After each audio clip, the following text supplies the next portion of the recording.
The Blood Moon update has officially arrived, and today we're going to be going over the top 9 because there is 9 new pets that actually dropped in the update. Best pets in the Blood Moon update. We're going to be starting from the absolute worst pets and working up to the very best one in my opinion, and just after running a good amount of tests through them. And of course, I'm going to be telling you guys the best way to use each one and what each of them do. Anyways, before we get into this, and we're trying to hit as fast as possible, please subscribe, hit that red subscribe button. You spend so much time on the video. Let's go. All right, y'all. So coming in at number 9 and number 8, yes, I'm putting them in the exact same tier, are both the brown mouse and the gray mouse. Both of these are the most common ones out of the mythical eggs, and also how I actually got these was because I spent a ton of Robux when the mythical egg came up in the shop, so I could get 20 mythical eggs, and then I spent another bunch of Robux to open it up. All right, first things first, let's go over the gray mouse if it's gonna let me view it.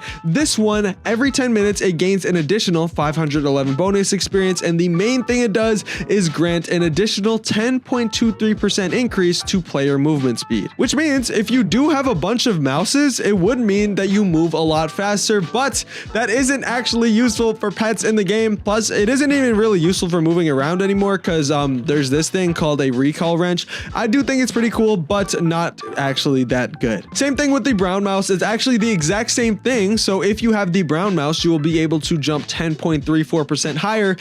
And once again, just not that good. But if you stack them up, you could, I guess, jump super high. I don't know. Someone has to do a test on that. The next one we're going to go over is one that you can actually get from the Blood Moon shop called the Blood Hedgehog. And the reason that I have this one at, what am I at, number 7, is because honestly, it's very, very specific. What it does is grant all prickly fruit a 2.05% size bonus, and also grant all prickly fruit a 1.18% variant bonus. Sorry, 1.18 times and 2.05x, which honestly is really good because the regular hedgehog does the same thing, but just a lot worse. But I'm just kind of wondering, guys, what is even a prickly plant? Like, there's cactuses. After cactuses, what is it? Does dragon fruit can't count as a prickly plant? Like, I'm really thinking, does durian count as a prickly plant? And even if it's those 3, that's just way too specific, which is why the hedgehog is towards the bottom. And speaking about towards the bottom, coming in at number 6 for the number 6 best, and also I guess the 4th worst, is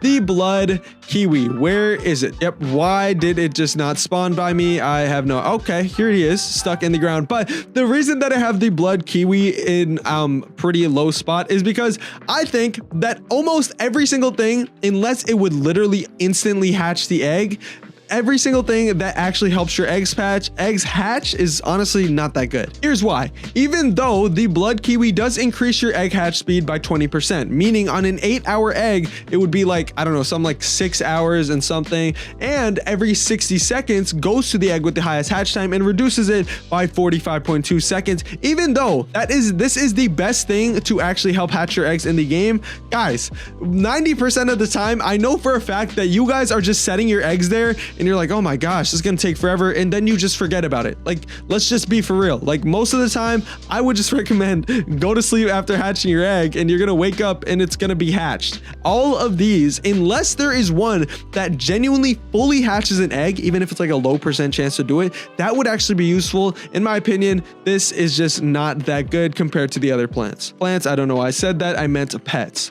All right, y'all, so coming in at number 5, in my opinion, is one of the ones that also comes out of the mythical one, this guy right here, the squirrel. It is a mythical, pretty decently low chance, but what it does is have a 2.56% chance to not consume the seeds when planting. Very, very, very good. The only thing I really don't like about actually every single pet that says something like this, rarer seeds have lower chance to recover, we don't know what that chance is. Like, I don't like how it doesn't tell us like, oh, rarer seeds have this much % chance. It literally just says it's rarer and nothing else. So I don't know if that's like 0.01 on a rare seed, but I mean, it is what it is. Overall, the squirrel is still really good because having free seeds just come back to you obviously is a double W. And speaking about W, the next one coming in at number 4 of the video is the one, the only giant red ant. Yes, this one is actually red, and where is it? Right here. So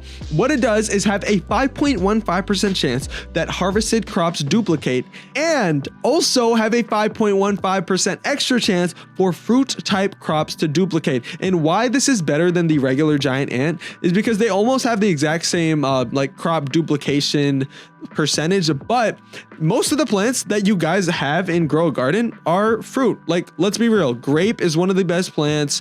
Coconut is really good. Durian is really good. Dragon fruit is really good. Like, a lot of the best plants in the entire game are fruits, which makes this better because when you're harvesting those plants, not only do you get the 5% extra, but you get the 10% extra. The only problem, once again, rarer crops have a lower chance to duplicate. Genuinely just don't know what the heck that means. Jandel, can we please get this clarified? Coming in at number 3, and this one is a very controversial one. I was so split between this one and the giant red ant. Honestly, in a lot of situations, I would say you can switch the giant red ant and this one, but I am talking about the one that costs literally 60 million, the blood owl. Hold on, let me unequip some plants so I can show you what it does. All right, but as you guys can see, we have the blood owl in the floor right here, and it is literally the exact same thing as the night owl, but an upgraded version. When you have this on, all active pets gain an additional 0.53 XP per second. The reason that I find this so useful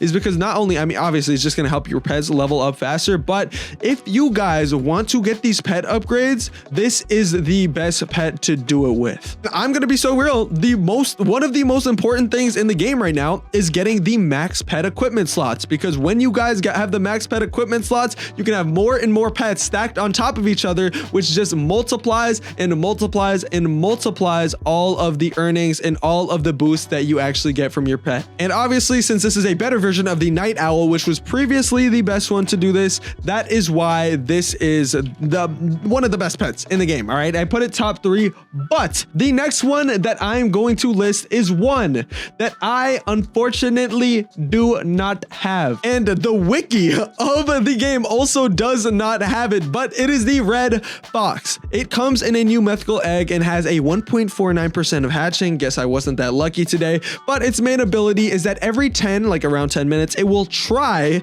to steal a random fruit from any player's garden. The stealing is not guaranteed to happen. Once again, I don't like the fact that we don't know the percentage of how good it is at stealing, but the fact that it is easier to get raccoon and you can actually get it in the regular shop right here makes it very, very good, because the raccoon is good, but only if you do it with certain methods, and I have videos on that, obviously. Anyways, the last one, the one you've all been waiting for, is one that you can't get unless you trade for it anymore, the chicken jockey / chicken zombie. There he is right here. The reason I say this one is so good is because it adds another mutation on top of all of your plants, and when you stack mutations, you can get up to 10,000 to 20,000 times the money for a single fruit if you happen to get zombified, then moonlit, then celestial, and just get all those mutations on top of it. In my opinion, there can be some crazy money made with the chicken jockey, which is why I put it at my number 1 spot. Hope you guys enjoyed this video. If you did, go ahead and subscribe. See you guys in the next one. Peace out. Goodbye.